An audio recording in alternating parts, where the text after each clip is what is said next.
ಆ ವಾದಿಶ್ವಾಸನೆ ಏನಪ್ಪ ಅಂದ್ರೆ ಪ್ರತಿಯೊಬ್ಬರಿಗೂ ಕೂಡ ತನ್ನ ಸಂತಾನದ ಬಗ್ಗೆ ಹೌದಿಲ್ಲ, ನನ್ನ ನಂತರ ಬರುವ ನನ್ನ ಮಕ್ಕಳಿಗೆ ಜೀವನೋಪಾಯಕ್ಕೆ ಏನಾದರೂ ಇರಬೇಕನ್ನುವ ಆಸೆ ಎಲ್ಲರಿಗೂ ಇರ್ತದೆ. ಆದ್ದರಿಂದ ಏನಪ್ಪಾ ಅಂದ್ರೆ ತನ್ನ ಮಗನಿಗಾಗಿ ಒಳ್ಳೊಳ್ಳೆಯ ವಸ್ತುಗಳನ್ನು ತೆಗೆದಿಟ್ಟು ಕೆಲಸಕ್ಕೆ ಬಾರದಂತಹ ವಸ್ತುಗಳನ್ನು ಗೋವುಗಳನ್ನು ದಾನ ಮಾಡ್ತಾ ಇರ್ತಾನೆ. ಅವಾಗ ಬುದ್ಧಿವಂತನಾದ ಧೀಮಂತನಾದ ಮನೀಷಿ ಅಂತಂದ್ರೆ ಬುದ್ಧಿವಂತ ಅಂತ, ಯಾವುದು ಒಳಿತು ಯಾವುದು ಕೆಟ್ಟು ಅನ್ನುವಂಥ ವಿಚಾರ ಮಾಡುವಂತ ವಿವೇಕಿಯಾಗಿರಬೇಕು ಅಂತ ನಚಿಕೇತ ತಂದೆಗೆ ಪ್ರಶ್ನಿಸಿದಾಗ, ಅಪ್ಪ ನೀನು ಇಂಥ ಕೆಲಸವನ್ನ ಮಾಡ್ತಾ ಇರೋದು ಯಾರ ಸಲುವಾಗಿ? ನನ್ನ ಸಲುವಾಗಿ. ಅದನ್ನು ನನ್ನನ್ನು ಯಾರಿಗೆ ಕೊಡ್ತೀನಿ ಅಂದಾಗ ಒಂದೆರಡು ಮೂರು ಸತಿ ಕೇಳಿದಾಗ ಸತಾಯಿಸಿದಾಗ ನಾವು ನಮ್ಮ ಮಕ್ಕಳಂತೆ ಸಿಗ್ಲಿಲ್ಲ, ಏನ್ ಹಿಂದೇನೆ ಕಿರಿಕಿರಿ ಅಂತ ಹೇಳಿ, ಹಂಗ ನಿನ್ನನ್ನು ನಾನು ಯಮನಿಗೆ ಕೊಡುತ್ತೇನೆ ಅಂತ ಯಮನ ಹತ್ತಿರ ಕೊಡ್ತಾನೆ. ಆ ರೀತಿ ಮಾತು ಹೇಳಿದಾಗ ಆ ಯಮ ಆ ನಚಿಕೇತರ ಸಾಕ್ಷಾತ್ ಯಮನ ಹತ್ತಿರ ಹೋಗ್ತಾನೆ. ಆ ಯಮ ನಚಿಕೇತರ ಸಂವಾದ ಅಲ್ಲಿ ನಮಗೆಲ್ಲರೂ ಗೊತ್ತಿರುವ ಹಾಗೆ ಮೂರು ವರಗಳು. ಅದರಲ್ಲಿ ಮೂರನೇ ವರ ಏನಪ್ಪಾ ಅಂದ್ರೆ ಆತ್ಮಜ್ಞಾನವನ್ನ ನನಗೆ ತಿಳಿಸಿಕೊಡುವಲ್ಲಿ ಈ ಒಂದು ವಿಷಯ.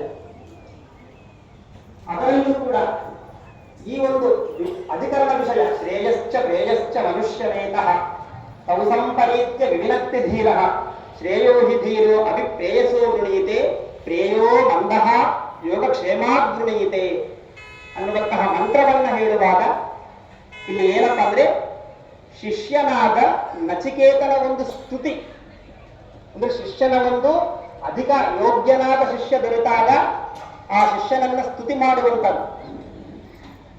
ಯಾಕಂದ್ರೆ ನಾವು ಕೂಡ ಜೀವನ ನಡೆಸ್ತೇವೆ, ಆದ್ರೆ ನಮ್ಮ ಜೀವನ ಹೇಗಿರಬೇಕು ಅಂದ್ರೆ ನಿಜಗುಣರು ಹೇಳ್ತಾರೆ, ಬಲ್ಲವರು ಅಹುದೆನ್ನುವ ವರ್ತನೆಯನ್ನು.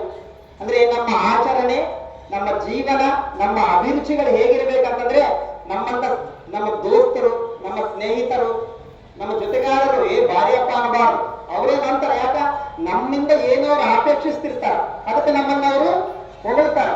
ಆದ್ರೆ ನಮ್ಮ ವರ್ತನೆ, ನಮ್ಮ ಜೀವನ ಹೇಗಿರ್ಬೇಕಂದ್ರೆ ಬಲ್ಲವರು ಅಹುದೆನ್ನುವ ವರ್ತನೆ. ಅಂದ್ರೆ ಬಲ್ಲವರು ಅಂದ್ರೆ ಜ್ಞಾನಿಗಳು, ಶರಣರು, ಮಹಾತ್ಮರು ನಮ್ಮನ್ನು ನೋಡಿ ಅವರಬೇಕು.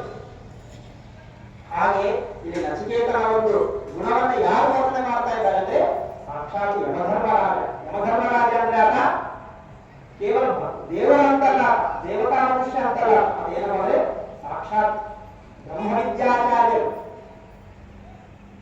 ಅದರಿಂದ ಅಂತ ಯಮ ಶಿಷ್ಯನನ್ನ ಸ್ತುತಿ ಮಾಡ್ತಾರೆ. ಏನಂತ ಅಂದ್ರೆ ನಚಿಕೇತ, ಈ ಲೋಕದಲ್ಲಿ ಪ್ರತಿಯೊಬ್ಬ ಮನುಷ್ಯನಿಗೂ ಕೂಡ ಎರಡು ರೀತಿಯ ಮಾರ್ಗಗಳು ಇರ್ತವೆ. ಮನುಷ್ಯನ ಮುಂದೆ ಜೀವನದಲ್ಲಿ ಪ್ರತಿದಿನ ಎರಡು ಮಾರ್ಗಗಳು ತನ್ನ ಮುಂದೆ ಬಂದು ನಿಲ್ತಾವೆ. ಏನಂದ್ರೆ ಶ್ರೇಯೋ ಮಾರ್ಗ, ಪ್ರೇಯೋ ಮಾರ್ಗ. ಆ ಎರಡು ಮಾರ್ಗಗಳಲ್ಲಿ ಧೀರನಾದವನು, ಬುದ್ಧಿವಂತನಾದವನು ಏನಪ್ಪಾ ಅಂದ್ರೆ ಶ್ರೇಯೋ ಮಾರ್ಗವನ್ನ ಅವಲಂಬಿಸ್ತಾನೆ.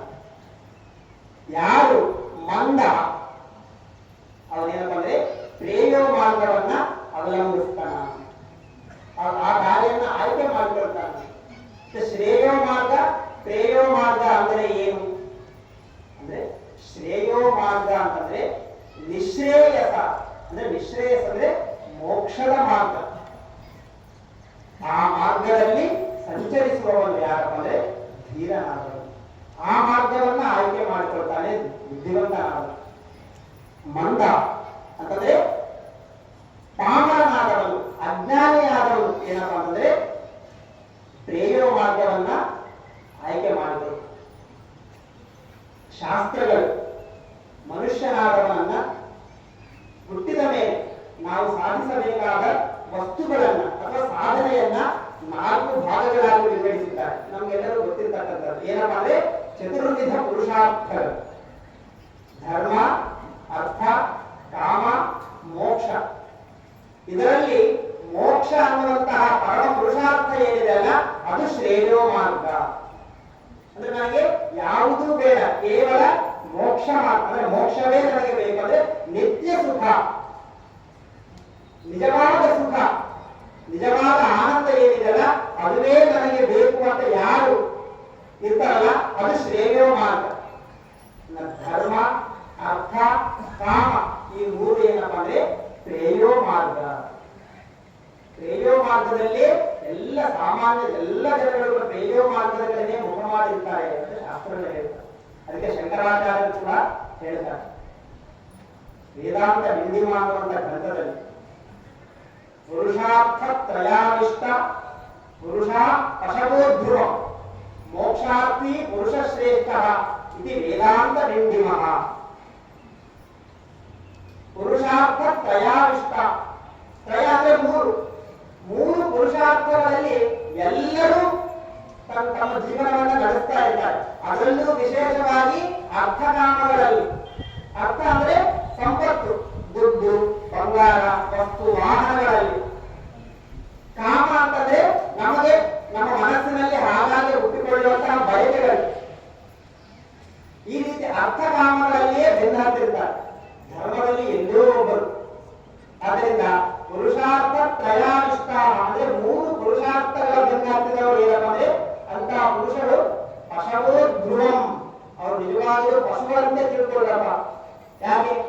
ಪಶುಗಳು ಕೂಡ ಏನಪ್ಪ ಬೆಳಗ್ಗೆ ಕೂಡ ಏನಪ್ಪ ಅಂತಂದ್ರೆ ಪ್ರಸಾದ ಮಾಡುವುದು, ತಾವು ಒಂದು ಏನೋ ತಾವು ಕೂಡ ತಮ್ಮ ವಂಶಧೈರ್ಯವಾಗಿ ಸಂತಾನವನ್ನು ಪಡೆಯುವುದು, ಒಂದು ದಿನ ಇಲ್ಲದಂತೆ ಆಗುವುದು. ಪಶುಗಳು ಕೂಡ ಜೀವನ ಮಾಡ್ತಾರಲ್ಲ, ವಿಶೇಷ ಸುಖಗಳಿಗಾಗಿ ಬೆನ್ನುಹತ್ತಿ ಪಶುಗಳು ಜೀವನ ಮಾಡ್ತಾರ. ಅದರಿಂದ ತ್ರಯ ಪುರುಷಾರ್ಥ ಅಂದ್ರೆ ಮೂರು ಪುರುಷಾರ್ಥಗಳನ್ನ ಬಯಸುವವರು ಏನಪ್ಪ ಪಶುಗಳೇ ಅಂತ ತಿಳ್ಕೊಳ್ರಿ.